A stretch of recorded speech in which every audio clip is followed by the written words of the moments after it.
Three of these are true statements and one not so true. Can you figure out which ones are which? So let me read the statements because I know the font is little. And then I want you to put a number in the comments for which statement you think is not so true. So number one says districts can deny a parent's request for an evaluation. If you think that's not so true, type number one.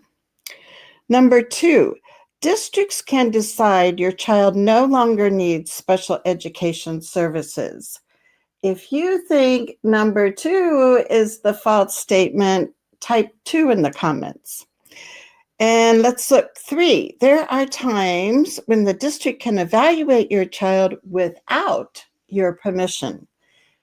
If you think three is false, type three.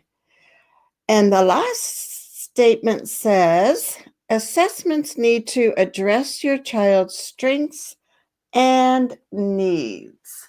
So let's see what you're guessing. I know when I posted this, a lot of people were saying number three was the not so true statement. So let's see what you guys think today.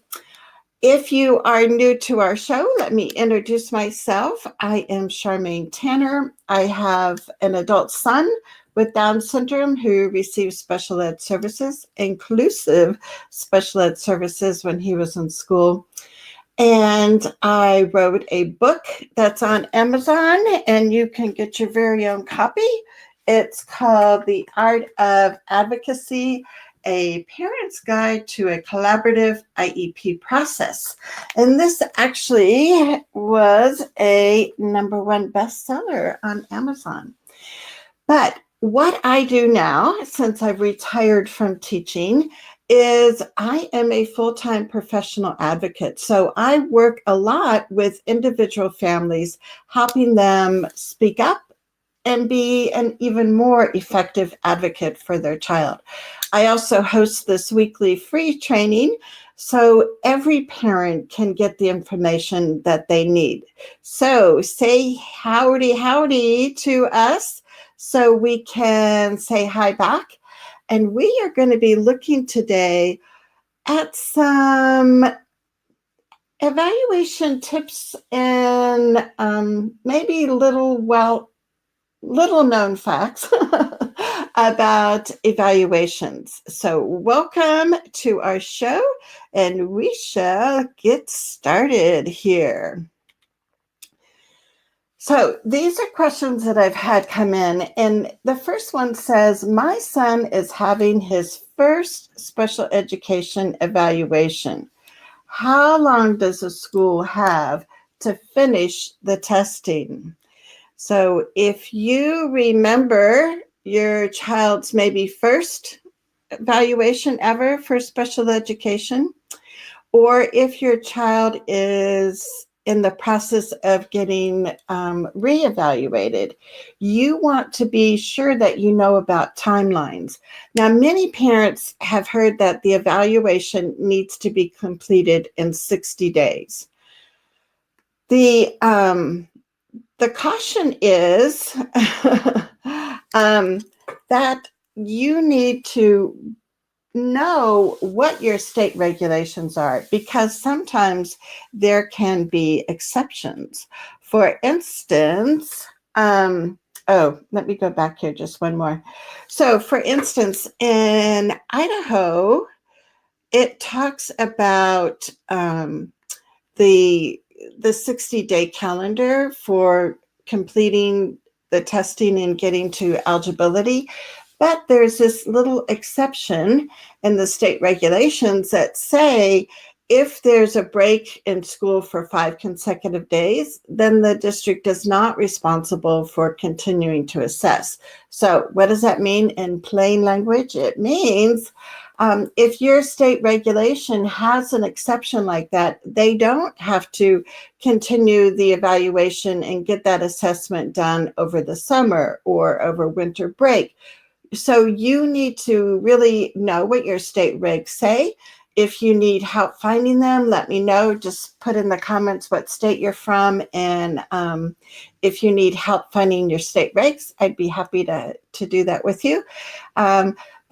So it makes a huge difference. Now, in another state, for instance, Colorado, they just have that 60-day calendar time frame, and that includes even over the summer. So if your child has an initial evaluation that starts in May and you live in a state like Colorado, they have to finish that testing even if it means they're working during the summer. So that's one of the big things that you want to make sure that you understand, because there's probably always these exceptions, right?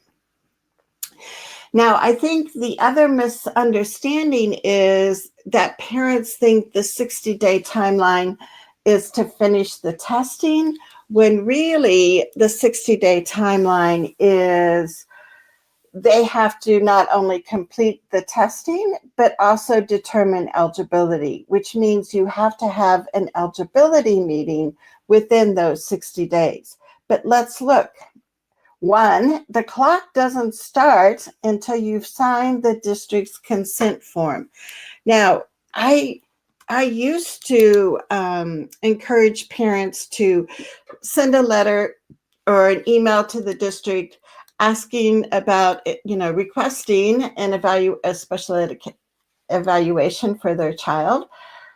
But you know what happened is that so many districts started saying, we got your email, but you need to come in and sign the official form in order for that clock to start ticking.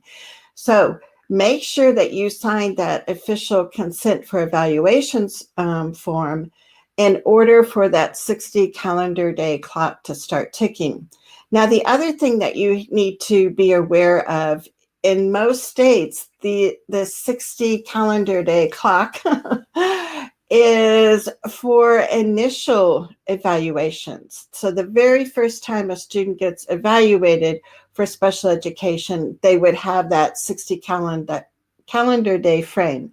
If it's a reevaluation, there's really no specific timeline in the federal regs. So again, you have to go back to your state regs to see what it says. Is that time frames also pertinent to reevaluations? So there are little, tweaks here and there that we need to always be aware of. Hey, Kimberly. Kimberly's from Iowa, and Kimberly is also one of our parent trailblazers. I need to get some mugs that say parent trailblazer, but I'll raise that parent mug to you, Kimberly. And thanks for coming with us and being here with us live. So let's continue on. I'm going to switch over here. It's always okie dokie. I have a new thing that I'm doing. So if you would like to get an ebook from this show, what I need you to do is to type it in the comments, ebook, and my IEP bot should be awake. So what I just started doing last week after last week's training was to put the information into a PDF, into, a 12-page or whatever handout that you can have. And I'm hoping that this is like a valuable resource. You can either download it or you can just keep it on your computer for reference. But if you want to get our ebook that will be coming out Tuesday from this training, just let us know in the comments and we can make that happen. Now, another common question I get is, I haven't given consent for the district to reevaluate my child. Is it true that the district can do it anyway? So this is one of our statements, right, that we were trying to figure out, is this true or not so true? there are times when the district can reevaluate your child, even if you haven't given permission. And it depends. So there's different circumstances if it's an initial evaluation or a reevaluation. So because most of you already have students or children that are eligible for special ed services, we're going to concentrate on the reevaluation. So if the district has been trying to contact you and you haven't responded, and if they can have documented evidence to show that they've taken all kinds of measures to get you to consent and you're not responding, the district can go ahead and reevaluate your child. Now, another question is, the special ed teacher said my daughter doesn't need to continue to have special ed services. Can the school just decide that? So this is one of those, is it real or not real, right? And what we find is that your child would need to be reevaluated before the team could decide if your child is still eligible for special education services or supports. So what I have found with some of the families that I work with is sometimes special ed teachers will say, your child's made lots of progress. We don't think they need to be on an IEP anymore. They'll call an IEP meeting and they'll present their, case as to why your child has been making so much progress, why they don't need it. And they'll have the IEP team make a decision whether or not to continue special ed services. Well, they forgot this one important step there, and that is you have to have a reevaluation before you can exit somebody from special ed services. So if this happens, I know I've had a couple families I've worked with where the school is like, I don't think they need the IEP anymore. Let's just switch to a 504 plan. Well, you always want to consider that as an option, but you need to consent and have a reevaluation before they can stop any special ed services or support. So if you know other parents that need this kind of information, make sure you let them know about our weekly show here and type in eBook if you want a free eBook from today's show. Our next question is, why do all the assessments focus on what my son can't do? I mean, how many times do we go to IEP or ARD meetings as parents, and after an evaluation has been done, it's just this, doom and gloom kind of atmosphere of all the things that your child can't do. And so one of the things that I think is important is to look back at where the staff, the administrators are coming from, their point of view. And many of them have been trained in this medical model where they feel like what their job is to find out what's wrong with your child and then come up with a plan to fix what's wrong. And so if they come from this set of values, then yes, they're going to be looking at all the things that your child can't do. However, we want to remind them that we also, it's also important that when we're doing evaluations, that we're looking at what your child's strengths are, what kind of a learner they are, how they learn best, what strategies work. Because that information we also want embedded in the evaluation report, because then that evaluation report informs what's going to be written in the IEP. So you need to start building your case for your child's strengths at the evaluation time, right? And so if we look at What the federal regulations say is that assessments will also assist in determining the contents of the child's IEP. And as we know, there are sections in the IEP where the team needs to write in the student's strengths, their present levels. All of that is parts in the IEP where you can make sure strengths are embedded. So this is a rationale that you can give a friendly reminder to the staff that we also want to be identifying strengths when we're doing the evaluation. Another common question is, I heard someone say that if I requested special education testing for my child, a district could refuse my request. Is that true? Now, I know when I worked at Peak Parent Center, which is Colorado's Parent Training and Information Center, we would often get calls from parents and they would be shocked when we would tell them the answer to this question.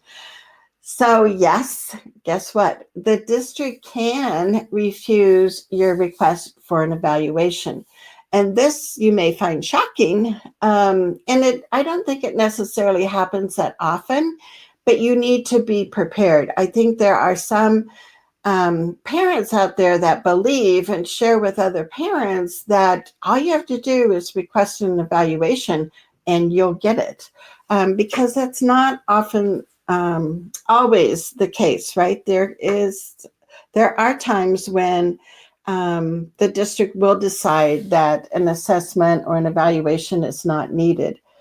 The trick is, let me show you, the trick is that you want to make sure that you get a prior written notice explaining what the district considered, what evidence or documentation they used to come to the conclusion that an evaluation wasn't needed at this time. Now, this past year, I was working with a mom who had a young boy in kindergarten, and she had been talking to the school since the fall about his struggles and her concerns, and she just kept kind of getting pushed away. And it was like, oh, it's something that we see kids grow out of. He's a boy, he's young, all of these kinds of excuses. And the mom just month after month kept saying something isn't right here. It's just not picking up on these concepts. There's got to be something going on here. And we were able, once she had me come as an advocate for her at the meetings, that yes, indeed, there were some concerns. The mom went ahead and paid for a private evaluation. And it did point out some significant learning concerns. But sometimes without having somebody at the table with you, it can be hard for a parent to know exactly the words to say, how to ask the right questions. But know that, yes, the district can say no to you, even if you request an evaluation. And that can take additional advocacy on your part to make sure that evaluation happens. So make sure you're saying hi in the comments. Let us know what some of your experiences have been when getting an accurate and useful evaluation from the school district. I know Pete Wright, the famous special education attorney, talks about getting private evaluations done by qualified people and having that, report. And he finds that is really valuable, and not to just rely on the school district's evaluation. Some parents can do that private evaluation and have their insurance pay for it. There are other ways if you want to ask for an independent education evaluation and have the district pay for it. And I have some previous videos about IEEs. So if you'd like to know that, let me know in the comments and we can get that resource out to you also. Another question that I've gotten from parents is, how many tests does a school really have to give my son to see if they're eligible for special ed services? If you're like me, even though I was a special ed teacher and had to do a lot of testing of students, I want to make sure that we're doing only what we need to do, right? I mean, I don't know how many kids would find it exciting to walk down the hall and sit in this little room with a stranger and having the stranger ask them all kinds of questions, especially questions that they're unsure of, or have them do tasks that they don't excel in. So we don't want our kids to be over tested, right? But we also want to make sure that we get valuable information. And that's why in part 1 of this series, last week, we talked about sitting down with that team, because you're a member of the evaluation team, and talking about which would be appropriate assessments and which ones aren't really necessary at this time. So you really want to have that conversation with the team before any of these assessments are done. But let's look here. The obligation that the evaluation team has is that they do have to review current records.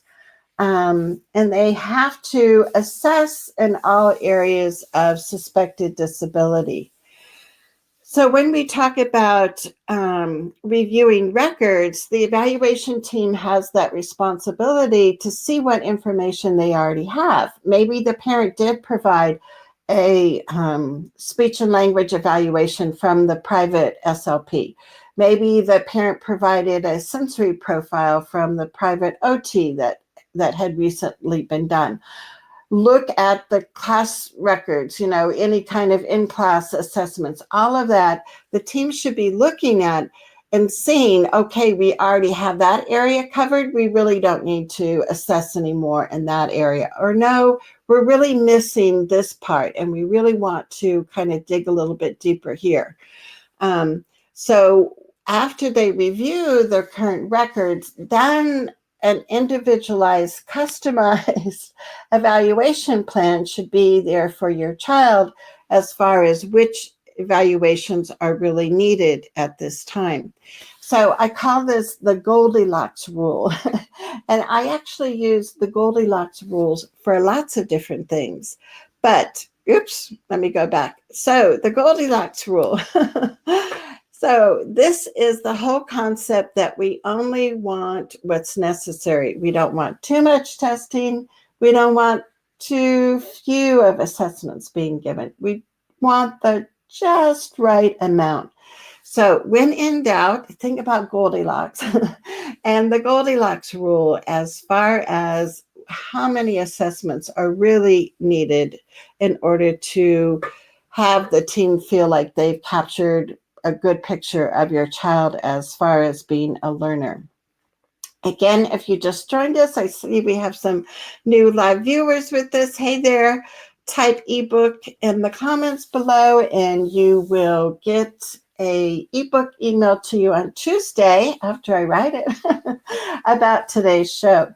Also, if you are watching the replay, you can still write questions, make comments, let us know about some questions that you might have about evaluations, because we want to make sure that we are individualizing and gearing our trainings to questions that you have. So the more interactive you are, like here, Kimberly said ebook, the more we can, and Judy's here. Hey, Judy. The more we can make sure that this is worthwhile for you. So if you have any questions about evaluations, if you want to share a comment or a situation that happened, go ahead and type that into the comments and we will get to you. Now, another question I've had is, can a district file for a due process hearing if I refuse to let them test my child? Now, there are some times when you might want to give consent for some evaluations and not for others. For instance, when our son Dylan was in school, we never gave consent for any kind of IQ testing. So when the district kept bringing that up every 3 years, we kept saying, no, thank you. So we would not sign for that type of testing on the consent form. But if he needed an updated speech language assessment, something like that, we would sign for that. Well, there are some states, like I had a mom last week talk about in California, if you don't sign for an evaluation, the district just has this kind of practice where they do file for due process over that. So again, knowing kind of the nuances of what happens in your district and surrounding districts in your state, all of that can really be helpful information. But let's go back here and look. So is this true? Could they really file due process?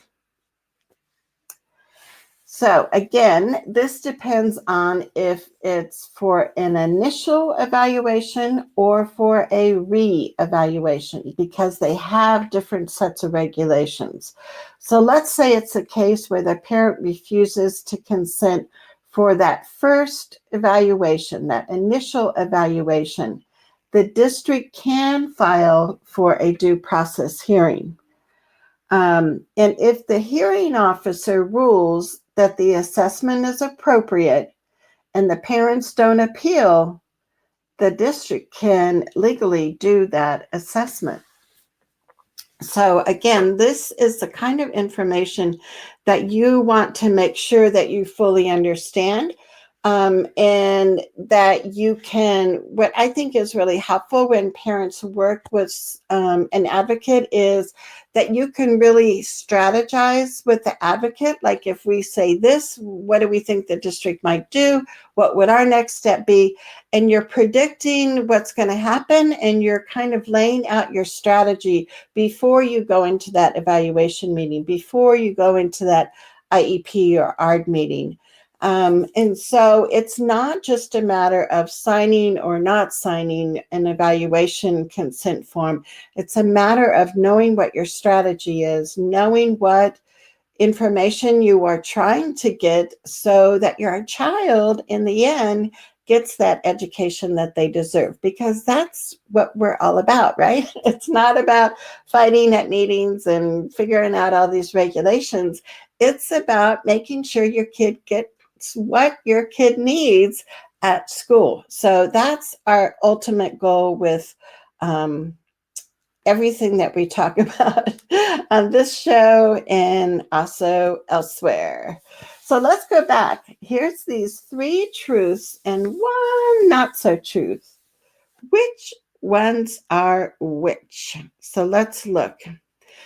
If you think number 1 is true, you are right. The district can deny a parent's request for an evaluation.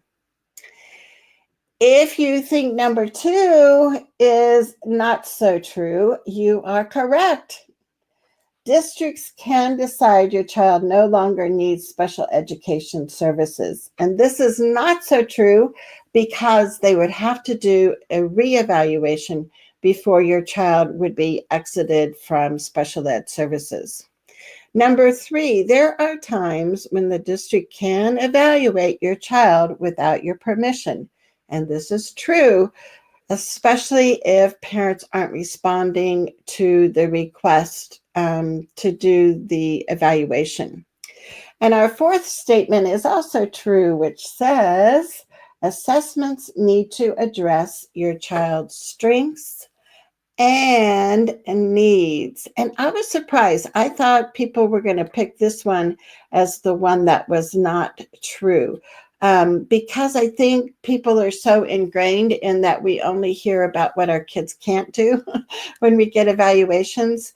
But make it a point, and also make it a point when you're doing your parent report for the evaluation team, that you're talking about your child's strengths. We want the evaluation, yes, to look at areas of needs and where your child struggles. But the real beauty is when we find out how your child does learn best, so we can incorporate that into the IEP, which therefore makes the teacher accountable for teaching your child through their strengths. So not only in the beginning part of the IEP are you going to be talking about strengths, but when you look at the accommodations section, you're going to be talking about strengths, because all of those accommodations should be coming from what will help your child learn in a more appropriate way, right? So thank you for being here. I'm going to check and see if we have any questions. Hey, Corey. We have Corey with us from Alabama. And Corey is also one of our parent trailblazers. And if you'd like more information about our Parent Trailblazer membership group, let me know in the comments and I can get back with you. So Corey and others, I don't know if you guys have any specific questions about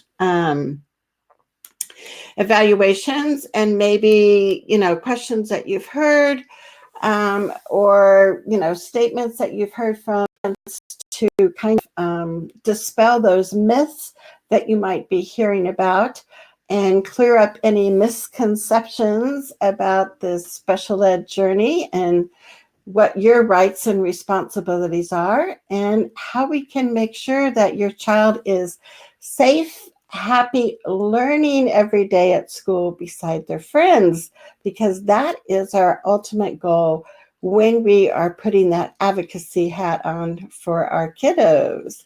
So I don't see any other, here we go. Corey says, do you know of a specific evaluation or assessment for working memory, executive function? Yay, good question, Corey. The one that I really like for this is called the BRIEF. So it's an acronym, and of course I can't remember all the words now, but BRIEF, BRIEF.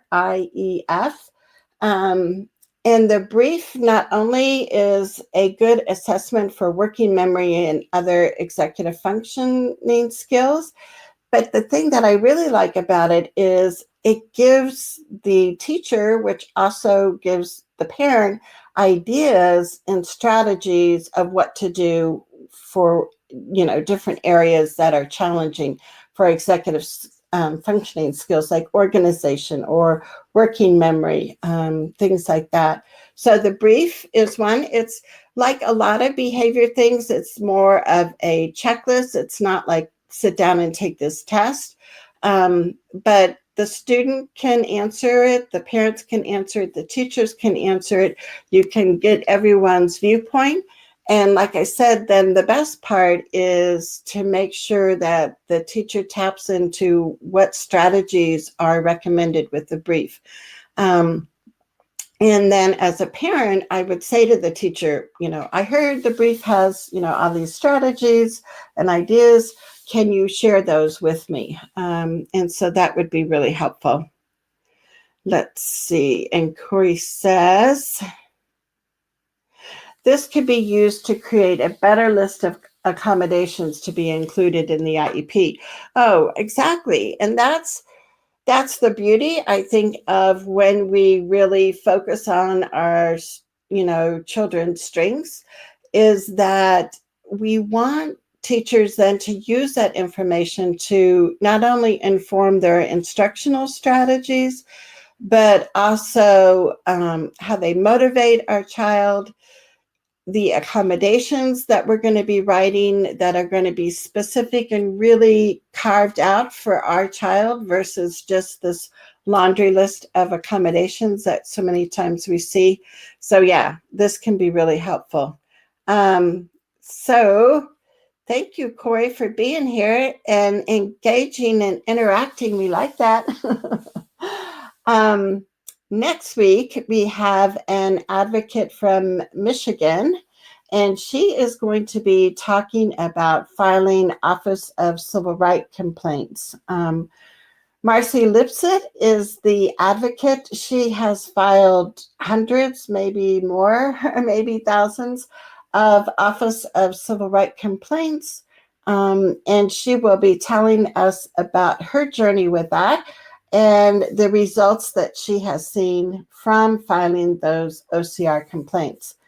The following week is the 4th of July, and we won't have a show on the 4th of July.